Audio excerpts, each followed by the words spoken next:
Magandang araw po sa inyong lahat. Ako po si Dr. Miguel Santos, isang doktor na nag-aalaga sa ating mga nakatatanda at narito ako ngayon upang magbahagi ng isang napakahalagang kaalaman na makakatulong sa inyong kalusugan. May mga araw ba na parang hindi na sumusunod ang iyong katawan sa iyo? Ang mga binti ay tila mas mabigat. Ang pagtayo mula sa upuan ay nangangailangan ng mas malaking pagsisikap at ang simpleng pagbubuhat ng mga pinamili ay tila mas nakakapagod kaysa dati. Ikaw ay hindi nagbago, ngunit may isang bagay sa loob mo na tahimik at dahan-dahang nagbabago. Ang tahimik na pagbabagong iyon, meron itong pangalan, sarcopenia. Ito ang tawag ng mga doktor sa mabagal na pagkawala ng kalamnan muscle na nangyayari habang tayo ay nagkakaedad. Ngunit heto ang bahagi na hindi madalas sabihin sa atin, hindi lamang ito nangyayari dahil tumatanda ka. Mas bumibilis ito kapag ang iyong katawan ay hindi nakakakuha ng tamang suporta, ng tamang panggatong sa bawat araw. Ngayon, narito ang magandang balita. Hindi mo kailangan ng gym membership. Hindi mo kailangan ng mga protein powder o mahigpit na mga rutina. Sa katunayan, ang ilan sa mga pinakamakapangyarihang tagapagtanggol laban sa pagkawala ng kalamnan ay nasa iyong basket ng prutas lamang. Oo, mga tunay at pang-araw-araw na prutas. Likas na lunas at nakakagulat na epektibo sa pagtulong sa iyo na manatiling malakas, maliksi at independyente hanggang sa iyong ika-70 taon at higit pa. Sa artikulong ito, ibabahagi ko sa inyo ang 5 makapangyarihang prutas na tahimik na lumalaban sa pagkawala ng kalamnan at tumutulong sa iyong bumuo ng lakas sa natural na paraan, isang maliit na kagat sa bawat pagkakataon. Hindi ito mga pambihira o mamahaling superfoods. Ito ay mga simple abot-kayang prutas na may mga benepisyong suportado ng tunay na agham at mga totoong kwento. At sasabihin ko sa inyo, ang prutas sa numero 1 ay maaaring ikagulat ninyo. Hindi ito kakaiba. Sa katunayan, malamang na nakikita mo na ito sa buong buhay mo at hindi mo namalayan kung gaano kalalim ang suporta nito sa iyong mga kalamnan, sa iyong enerhiya at sa iyong paggaling. Kaya samahan ninyo ako hanggang sa dulo dahil ang pag-alam kung aling mga prutas ang nakakatulong at kung bakit mahalaga ang mga ito ay maaaring magbago sa paraan ng iyong pagkilos, pakiramdam at pagtanda. Magsimula tayo sa numero pimat saging. Isang bagay na malambot, pamilyar at nagbibigay ng ginhawa. Malamang na nakakain ka na nito ng daan-daang beses nang hindi mo ito gaanong pinag-iisipan. Ngunit sa likod ng malinamnam na tekstura nito ay isa sa mga pinakasuportadong prutas para sa mga tumatandang kalamnan. Maaaring hindi ito mukhang isang superfood, ngunit para sa mga taong higit sa 10, ang saging ay isang tahimik na tagapag-alaga ng pang-araw-araw na lakas. Habang tayo ay nagkakaedad, ang ating mga kalamnan ay hindi lamang lumiliit, nagiging mas sensitibo rin sila sa maliliit na kawalan ng balanse. Ang mga bagay tulad ng mababang potassium, mabagal na paggaling pagkatapos ng pagkilos o kahit na mga nakatagong pamamaga ay maaaring dahan-dahang magpabagsak sa mga ito. Ang saging nakakagulat ay tumutulong sa lahat ng tatlong ito. Mayaman ito sa potassium, isang mineral na talagang kailangan ng iyong mga kalamnan upang gumalaw at mag-relax ng maayos. Kapag mababa ang iyong potassium, maaaring maramdaman mong mabigat ang iyong mga binti, medyo nanginginig ang iyong balanse, o bumabalik ang mga nakakainis na pulikat sa gabi. Ang isang katamtamang laking saging ay nagbibigay sa iyo ng humigit kumulang 400 ml ng potassium, sapat lamang upang mapanatiling maayos ang paggana ng mga kalamnan na iyon. Ngunit ang potassium ay bahagi lamang ng kwento. Ang saging ay nagbibigay din ng bitamina B6 na tumutulong sa iyong katawan na iproseso ang protina na ginagawang mga building blocks na inaasahan ng iyong mga kalamnan. Maraming mga nakatatanda ang hindi nakakakuha ng sapat na bikin na nangangahulugang hindi magamit ng kanilang mga katawan ang protina ng mahusay kahit na marami silang kinakain nito. Iyon ang dahilan kung bakit ang pagdaragdag ng saging sa isang almusal na mayaman sa protina ay maaaring gumawa ng tunay na pagkakaiba sa kung paano ginagamit ng iyong katawan ang mga sustansya. Ngayon, alam kong iniisip ng ilan sa inyo, hindi ba't masyadong matamis ang saging para sa akin? Iyan ay isang wastong alalahanin, lalo na kung binabantayan mo ang iyong blood sugar. Ngunit heto ang katotohanan. Kapag ang saging ay medyo berde pa o sakto lang, ang pagkahinog, hindi sobrang hinog, mas mababa ito sa glycemic scale. At kapag ipinares mo ito sa isang mapagkukunan ng malusog na taba o protina tulad ng ilang piraso ng kasoy o isang kutsarang peanut butter, ang asukal ay dahan-dahan at tuloy-tuloy na pumapasok sa iyong daluyan ng dugo. Isang ginang na nakausap ko si Aling Maria, 71 taong gulang, at naglalakad pa rin tuwing umaga, ang nagsabi sa akin na sinimulan niyang kumain ng kalahating saging na may ilang pirasong mani bago siya maglakad. Wala akong ibang binago, sabi niya, pero hindi na ako hinihingal sa kalagitnaan ng paglalakad. Binigyan ako nito ng sapat na tulak para magpatuloy. At iyan mismo ang ginagawa ng saging. Hindi ito nilikha para maging pasikat o dramatiko. Tahimik nitong sinusuportahan ang iyong mga kalamnan ng enerhiya, ng mga mineral, ng mga sustansya na tumutulong sa iyong katawan na gumana ng mas mahusay. Higit pa rito, ang saging ay mabuti rin para sa kalusugan ng iyong bituka.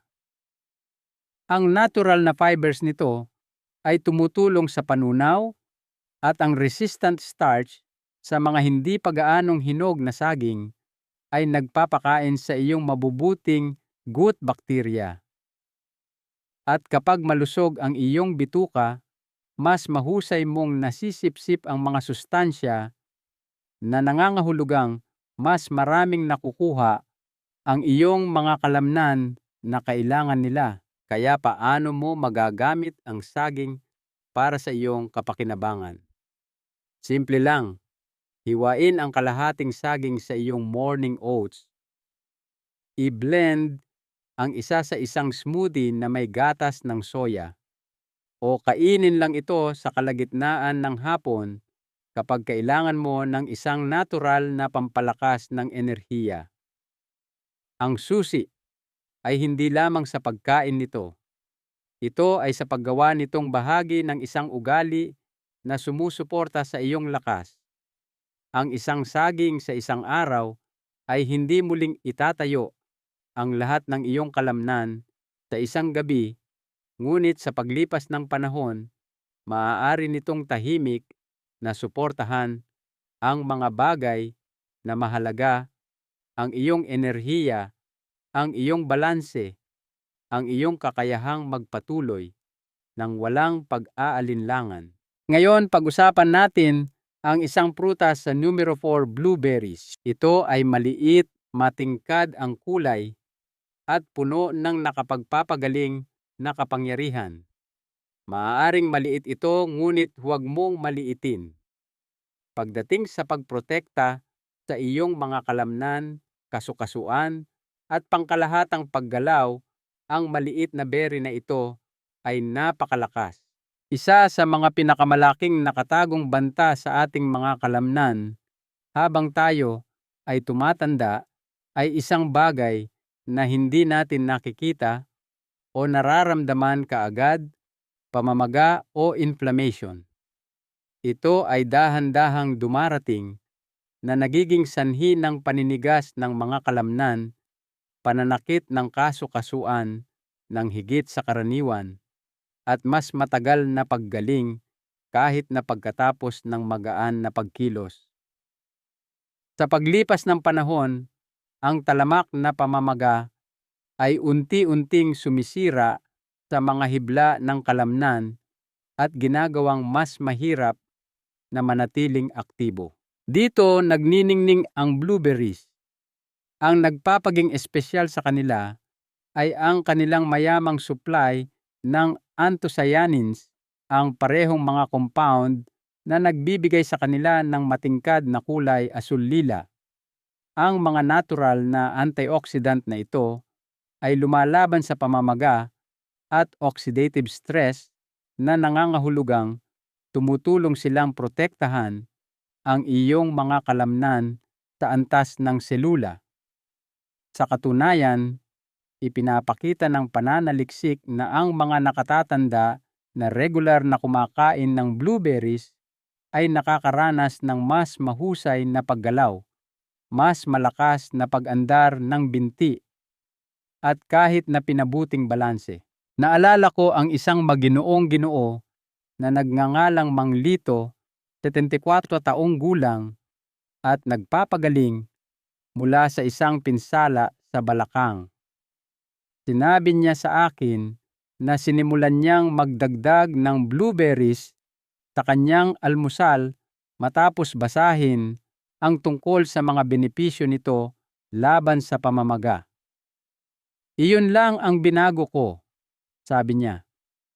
Ngunit sa loob ng ilang linggo, mas nakakalakad na ako ng mas malayo nang hindi nararamdaman ang matinding pananakit sa aking mga hita.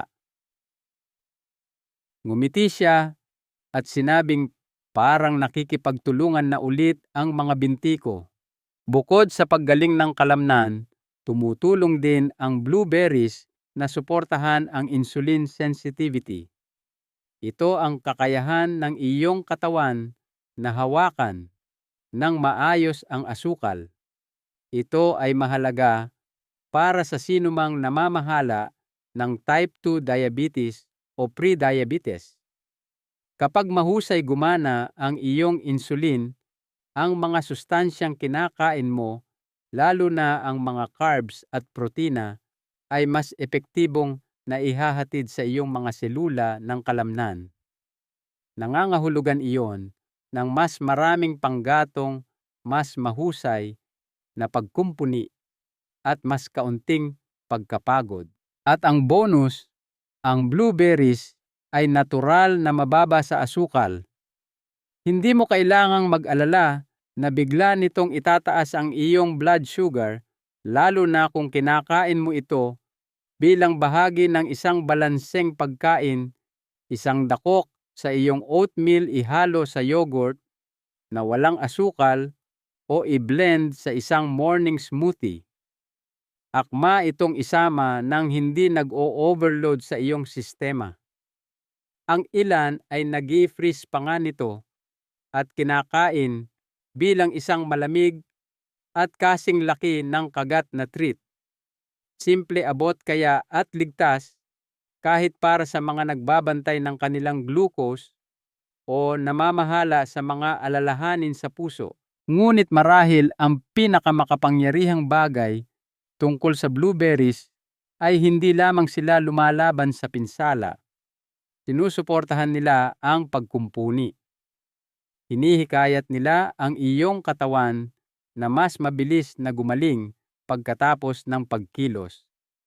Kung nag-unat ka man ng magaan, ipinasyal ang aso o nagtrabaho sa hardin, tinutulungan ng blueberries ang iyong mga kalamnan na bumalik na may mas kaunting pananakit, mas kaunting pamamaga, at mas maraming lakas sa paglipas ng panahon. Kaya't kung naghahanap ka ng isang banayad ngunit makapangyarihang paraan upang suportahan ang iyong mga kalamnan, bawasan ang pamamaga at manatiling aktibo, ang maliit na berry na ito ay maaaring maging iyong bagong matalik na kaibigan. Ngayon, lumipat tayo sa numero 3, papaya. Isang bagay na mas malambot, mas mainit-init ang kulay, at madalas na hindi napapansin. Ito ay matamis na kapapawi at halos natutunaw sa iyong bibig.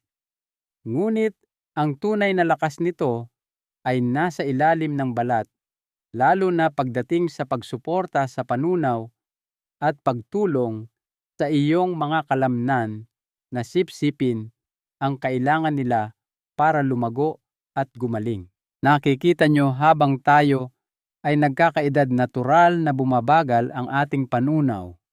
Hindi na gaanong madaling tunawin ng katawan ang protina at nangangahulugan iyon na mas kaunting mga amino acid ang magagamit upang kumpunihin ang kalamnan.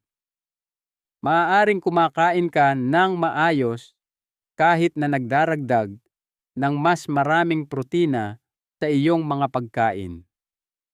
Ngunit kung hindi ito kayang iproseso ng iyong katawan ng mahusay, talo pa rin ang iyong mga kalamnan. Dito, nagiging tahimik mong kakampi ang papaya. Naglalaman ito ng isang espesyal na enzyme na tinatawag na papain, na gumaganap na parang isang katulong sa iyong tiyan na tinutunaw ang mga protina upang mas mahusay na masipsip ng iyong katawan. Para kang nagbibigay ng banayad na tulong sa iyong digestive system, isang tulong na nagiging mas mahalaga habang tumatanda. Ngunit hindi nagtatapos doon ang mga biyaya ng papaya. Mayaman ito sa bitamina C na gumaganap ng mahalagang papel sa pagkumpuni ng kalamnan. Tinutulungan ng bitamina C ang iyong katawan na gumawa ng collagen, isang mahalagang bahagi ng iyong mga kalamnan, litid tendons at mga ligamento. Kung walang sapat nito, maaaring maramdaman mong mas mahina ang iyong mga kalamnan at mas naninigas ang iyong mga kasukasuan. At pakinggan nyo ito, ang papaya ay may mas maraming bitamina C kaysa sa mga dalandan o kahel na ginagawa itong isang kamangha-manghang pang-araw-araw na mapagkukunan para sa mga nakatatanda na nais manatiling nababaluktot at maliksi. Mayroon din itong beta-carotene at lycopene, mga natural na compound na nagbibigay sa papaya ng matingkad na kulay, kahel rosas. Ang mga ito ay gumaganap bilang mga antioxidant na lumalaban sa mga free radical at pamamaga na nag-aambag sa pagkasira ng kalamnan. Sa katunayan, ipinakita ng ilang pag-aaral na ang fermented papaya extract ay nagbawas ng mga marker ng pamamaga sa mga nakatatanda na nagpapabuti sa parehong enerhiya at panunaw. Isang babae na nagngangalang Aling Anita, 79 taong gulang at nakikipaglaban sa bloating at pagkapagod, ang nagbahagi ng kanyang kwento sa akin. Hindi ko gaanong pinapansin ang papaya, sabi niya, ngunit sinimulan kong kumain ng isang maliit na mangkok pagkatapos ng tanghalian araw-araw. Pagkatapos ng halos isang linggo, Gumaan ang pakiramdam ng tiyan ko at hindi na ako gaanong naninigas kapag tumatayo mula sa aking upuan. Minsan hindi ito tungkol sa paggawa ng higit pa. Ito ay tungkol sa pagtulong sa katawan na gawin ang dapat nitong gawin ng kaunti pang mas mahusay. Ang papaya ay natural ding mababa sa asukal, mataas sa tubig, at banayad sa tiyan na ginagawa itong isang perpektong merienda sa gabi o magaan na karagdagan sa almusal. At kung namamahala ka ng blood sugar, ligtas ito sa katamtamang bahagi. Ang fiber nito ay tumutulong na pabagalin ang panunaw at ang mga katangian nitong anti-inflammatory ay sumusuporta sa kalusugan ng bituka at balanse ng blood sugar. Kaya paano mo maisasama ang papaya sa iyong routine? Panatilihing simple. Ilang hiwa sa almusal, isang malambot na mangkok sa hapon, i-blend ito sa isang smoothie na may gatas ng soya o yogurt. Hindi kailangang maging magarbong. Ang mahalaga ay ang pagiging pare-pareho na nagbibigay sa iyong katawan ng karagdagang tulong upang tunawin at sipsipin ang kailangan nito. Sa huli, ang papaya ay hindi maingay o dramatiko, ngunit ang suporta nito ay nararamdaman sa iyong tiyan, sa iyong mga kasukasuan, at sa paglipas ng panahon sa lakas na muli mong nararamdaman. Ngayon, pag-usapan natin ang isang prutas na madalas nagtatago sa paningin sa numero 2 bayabas. Hindi ito laging laman ng mga balita tulad ng mga berry o abokado, ngunit para sa mga senior, ang matigas at mabangong prutas na ito ay isa sa mga pinakamakapangyarihang taga-suporta ng kalamnan na iniaalok ng kalikasan. Ang tunay na sikreto ay nakasalalay sa isang bagay, bitamina C. Karamihan sa mga tao ay iniuugnay ito sa kaligtasan sa sakit, immunity. Ngunit, ang hindi alam ng marami ay ang bitamina C ay gumaganap ng isang kritikal na papel sa pagprotekta at muling pagtatayo ng kalamnan. Tinutulungan nito ang iyong katawan na gumawa ng collagen, ang estrukturang protina na nagbubuklod sa iyong mga kalamnan litid at kasukasuan. At dito namumukod-tangi ang bayabas. Naglalaman ito ng 4 hanggang 5 beses na mas maraming bitamina C kaysa sa isang dalandan. Isang katamtamang laking bayabas lamang ay maaaring magbigay sa iyo ng higit sa 250% ng iyong pang-araw-araw na pangangailangan sa pinakanatural at buong anyo ng pagkain. Ngunit ang bitamina C ay hindi lamang tungkol sa collagen. Ito rin ay isang malakas na antioxidant. At ang mga antioxidant ay ang unang linya ng depensa laban sa pinsala sa kalamnan na dulot ng oxidative stress, isang proseso na bumibilis sa pagtanda. Kapag ang iyong mga kalamnan ay nasa ilalim ng patuloy na mababang antas ng stress, mas madali silang masira at tahimik na pumapasok ang sarcopenia. Tinutulungan ng bayabas na i-neutralize ang prosesong iyon at sinusuportahan ang kakayahan ng iyong katawan na gumaling. Mayroon pa, naglalaman din ang bayabas ng potassium at fiber na parehong sumusuporta sa pangkalahatang paggalaw at kalusugan ng metabolic. Ang potassium ay tumutulong sa paggalaw at koordinasyon ng kalamnan habang pinapanatili ng fiber na matatag ang panunaw na tumutulong sa iyong katawan na sumipsip ng mas maraming sustansya mula sa mga pagkaing kinakain mo.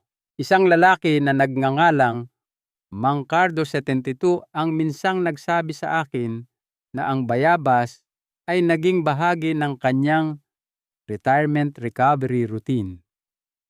Tuwing umaga pagkatapos ng kanyang paglalakad, hihiwain niya ang isang sariwang bayabas at kakainin ito na may kaunting asin at sili ang paraan na kinagigiliwan niya noong bata pa siya. Wala akong masyadong iniisip tungkol dito, sabi niya.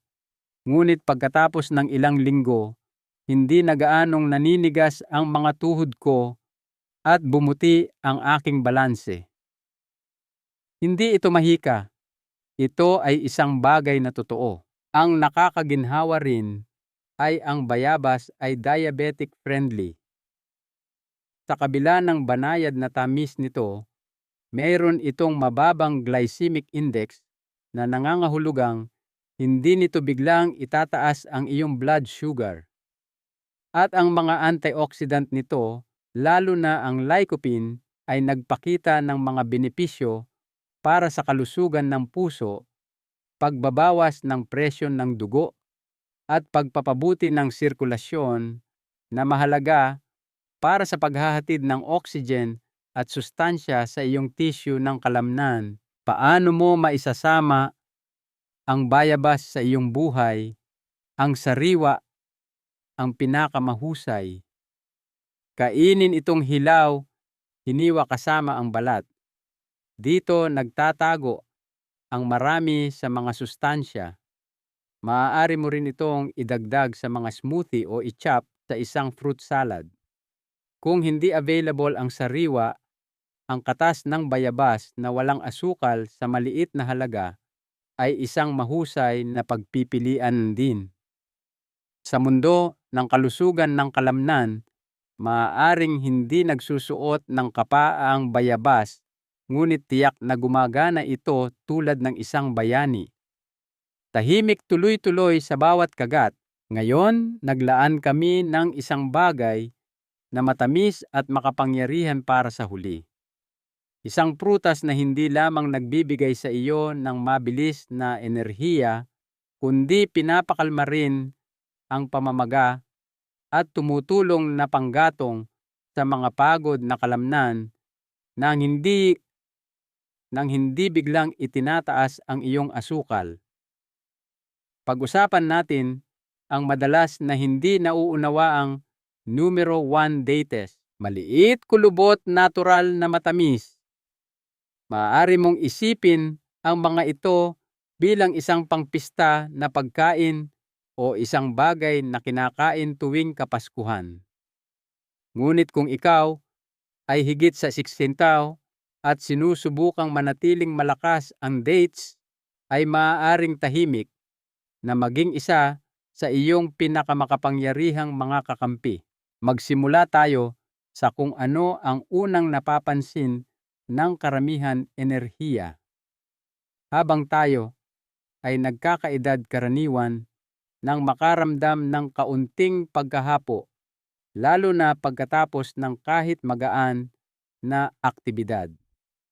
Ang pag-akyat ng hagdan, paghahardin, o simpleng paglalakad ay maaaring mag-iwan sa iyong pakiramdam na kailangan mong humiga.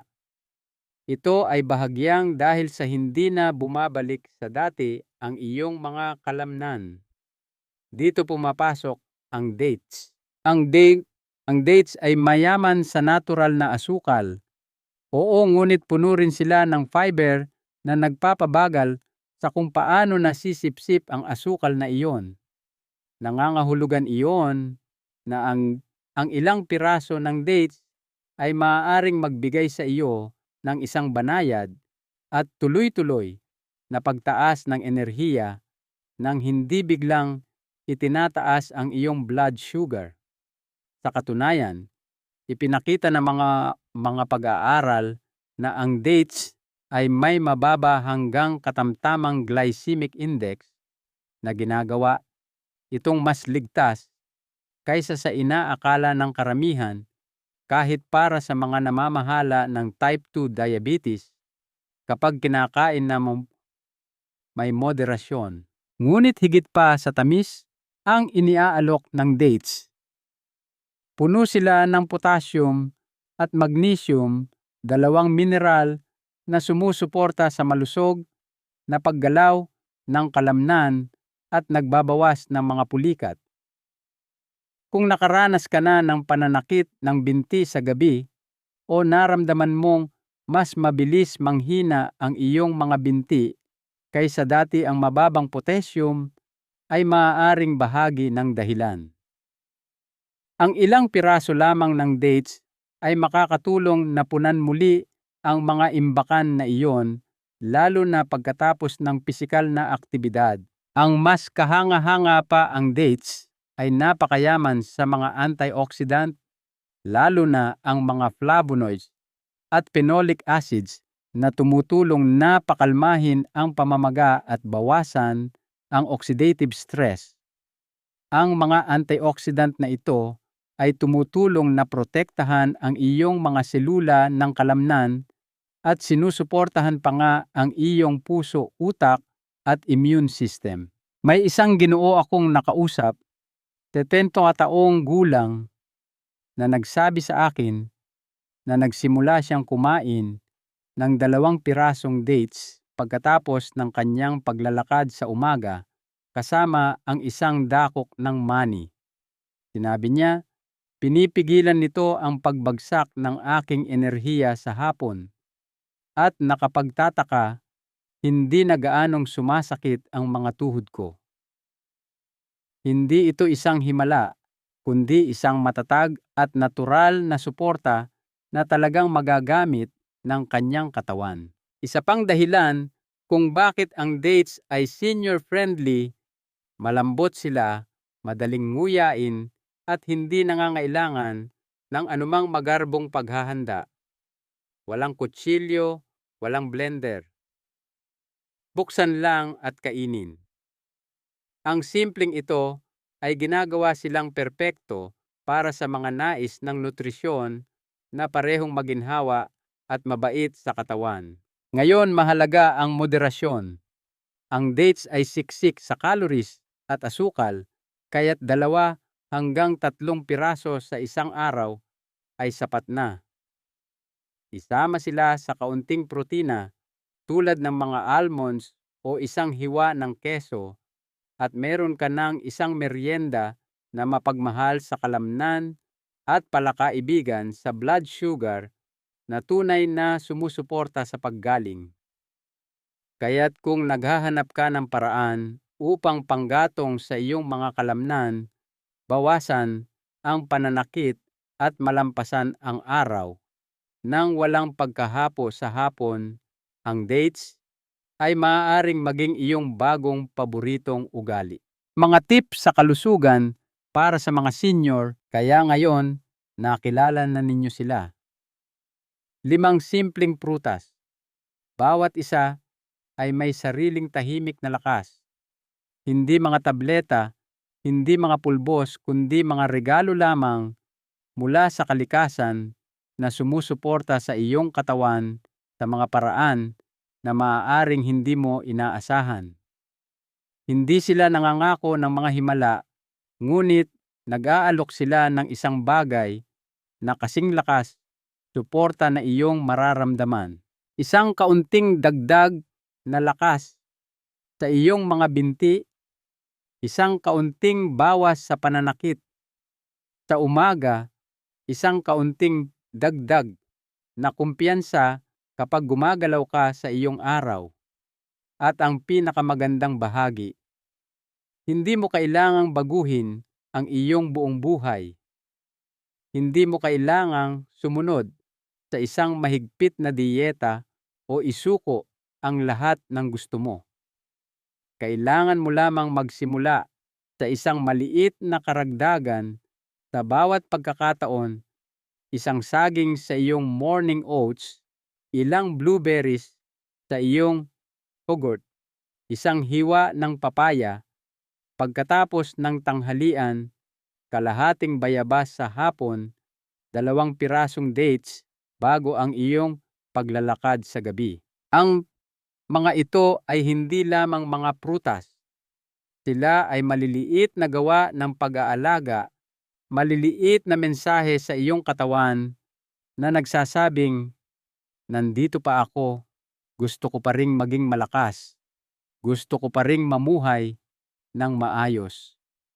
At kung sakaling nakaramdam ka na ng panghihina ng loob, kung sumasakit ang iyong mga tuhod o parang nawawala na ang iyong lakas, hayaan mong maging isang banayad na paalala ito, ang iyong katawan ay kaya pa ring tumugon. Hindi pa huli ang lahat upang alagaan ito. Hindi pa huli ang lahat upang makaramdam ng mas mabuti kaysa kahapon. Hindi mo kailangang gawin ang lahat ng sabay-sabay. Isang maliit na ugali lamang na ginawa ng may pag-iingat, na ginawa ng may pagiging pare-pareho ay maaaring magdulot ng isang tahimik na pagbabago. Isang mahalagang aral sa buhay mula kay Dr. Santos. Bilang inyong lingkod, nais kong mag-iwan ng isang mahalagang aral. Ang ating katawan ay isang biyaya. Sa bawat araw na tayo'y nagigising at nakakagalaw, ito ay isang regalo. Ang pag-aalaga sa ating katawan sa pamamagitan ng tamang nutrisyon ay hindi isang obligasyon, kundi isang paraan ng pasasalamat sa biyayang ito. Ang tunay na lakas ay hindi nagmumula sa malalaking gawa, kundi sa maliliit at araw-araw na desisyon na maging mabuti sa ating sarili. Kung ang artikulong ito ay nagbigay sa inyo ng isang bagay na nakakatulong, isang bagong ideya o kaunting pag-asa, nais kong marinig ito sa mga komento sa ibaba. Anong prutas ang sisimulan ninyong kainin? Anong pagbabago ang inaasahan ninyong maramdaman? At kung nais ninyo ng mas marami pang ganitong simple at nakakaginhawang mga tip, mga bagay na ginagawang mas madali at mas nakapagpapalakas ng loob ang pagtanda, huwag kalimutang i-like ang post na ito at mag-subscribe sa ating channel. Mahalaga rin na ibahagi ninyo ito sa inyong mga kamag-anak at kaibigan na maaaring makinabang din sa kaalamang ito. Nandito kami upang samahan kayo sa bawat maliit na hakbang. Hanggang sa muli, manatiling malakas, maging mabuti sa inyong katawan at huwag kailanman kalimutan na meron pa kayong napakaraming lakas sa loob ninyo.